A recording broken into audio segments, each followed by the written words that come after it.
26 years ago, I think people didn't understand grief as much as they do now, and people who loved us did not know what to do with us.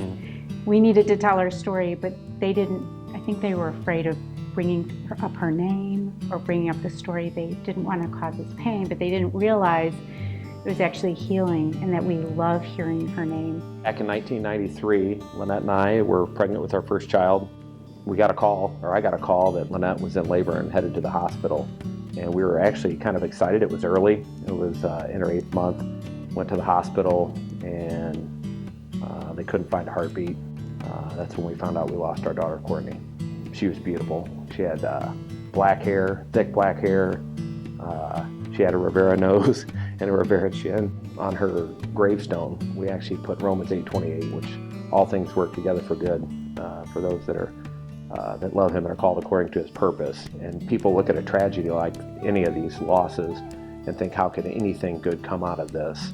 And I think that's really the heart of Mamie's, is using that tragedy and that loss to help others grieve and go through the process and know that they are loved and know that their child is missed and they're not on their own. Some very dear friends of ours, when we moved to Arkansas, lost their baby girl, Emma, and received a plate. And so these friends became involved with Mamie's.